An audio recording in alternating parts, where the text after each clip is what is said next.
coming, and you still probably can't even prepare for it knowing that was coming. You can't. It hits you real fast. 3 years ago, obviously, it was announced. It's amazing up to this day, still people didn't realize it, I think, but it was a dream of mine to play here at the University of Miami. Never in my wildest dreams as a kid did I think I was going to be a coach here. And I understand the significance of this program as good as anybody. And like I said in my speech, I understand the responsibility I have here. And nobody wants this program to succeed more than I do. When you hear the legends, the Wizard, Bree, and Gino. Well, I can't think like that. I mean, I'm not Coach Frazier, and I'm certainly not Coach Morris, but I have learned from them. And the best thing I can do is be myself. I actually asked Coach Rick right before I went into my speech, you got any last-minute advice for me? And he said, be yourself. Don't try to be somebody you're not, which, of course, you've heard before, and he's absolutely right. I got to be myself. The players know how I am. This is a unique situation because I've been coaching a lot of these guys and recruiting the guys, and so they know who I am, and I'm not going to change now, and I can't. But I'm going to learn from all those guys that I've played for. Do you know how tough was it to get up there and do what you just did? Well, if you were watching it or filming it, it was very tough. The hard part was getting through my family, because I got a lot of family, and they mean a lot to me here, because I grew up with older brothers and, looked up to them, and they're really the ones who got me involved in sports. And so, it's hard getting through that. Is it that you said you never dreamed of coaching here, but your whole life, you've been around here, man. It's got to be an incredible feeling. The luckiest guy in the world. I'm the luckiest guy in the world. I mean, who gets to grow up playing at their dream school? I graduated from here. I come back and coach here for almost 20 years, and now I get to take over the program. And I'm a Miami guy. I'm a hometown guy that never really had any aspirations of leaving.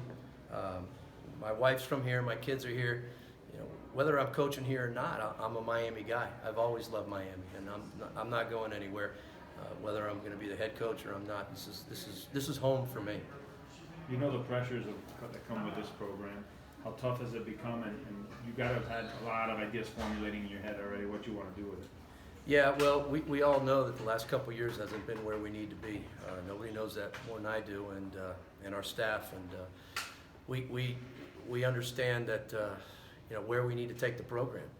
And I want to kind of, like I said, it alluded to, the history's in the history. We got to create our own history now.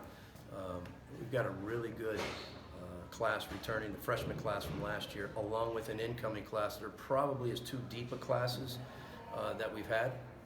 Having said that, what's going to matter is where they finish in terms of how they develop over the next few years. Coming in and having all these rankings and being rated high, that doesn't mean anything.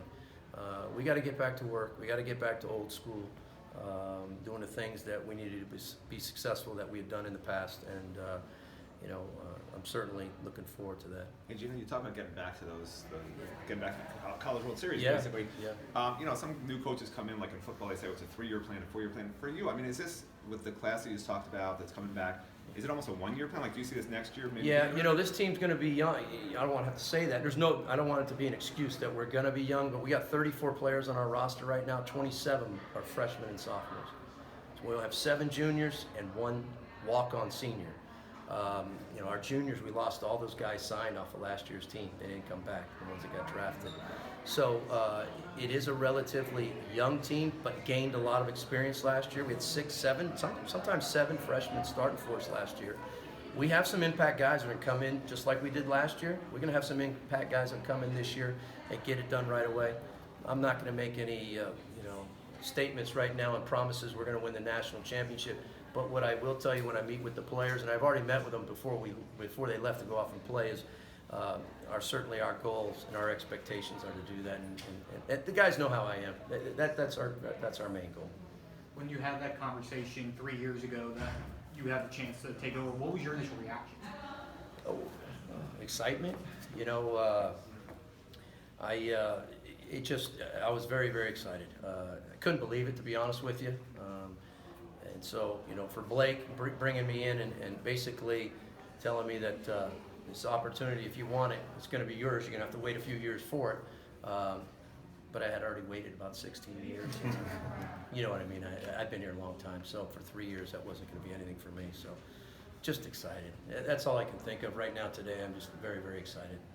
So Alex Fernandez tells us that you weren't really anticipating being roommates with him at one point because he said, can we be roommates? And you said, yeah, but you didn't expect Alex and I couldn't stand each other in high school. He played at Pace and I played at Westminster, and we were rivals. And of course, whatever he tells you, don't believe him, by the way. But no, the truth is, Alex and I really were rivals. We competed against each other. I didn't know him other than you knew he was probably the greatest baseball player ever to come out of Miami, and that includes everybody. At the time, if anybody was around during that era, Alex was the best. And he's the best he's the best player I ever played with, and he's the most competitive guy I've ever played with. But we were sitting at the Miami-Dade All-County banquet many years ago at downtown, and we were sitting right next to each other. We were on one of the teams they voted as All-City, and him and I are talking. I'm like, "You're not going to school because he's a first-rounder. There's no way he's showing up to school." He ended up showing up to school. We ended up being roommates, and to this day, we're best friends, and I'm the godfather of one of his kids. any chance he finds his way onto your staff? Any potential for that? Well, unless he learns some infield skills real quick, probably not, no. But Alex, like I asked a lot of guys, and he would be right at the top. I would love for him to come out and talk to our players. Matter of fact, J.D. Arteaga told me the other day, one of the best speeches he ever heard given by a pitching guy was when we played the Marlins in 1997 down in Homestead during the spring training. And Alex spoke to our pitchers, and he says it was the best speech he ever heard. So I'm gonna call on these guys to help. And you saw a lot of them are here today, and I'm gonna call on them. I already told them as I said goodbye, I'm calling on you guys to come out, just like football does, and they bring a lot of their guys back. We do have a lot of guys back here. People don't probably publicize it, but a lot of our ex-players work out in our gym, work out at our field. But I want them to be involved in the program too as well.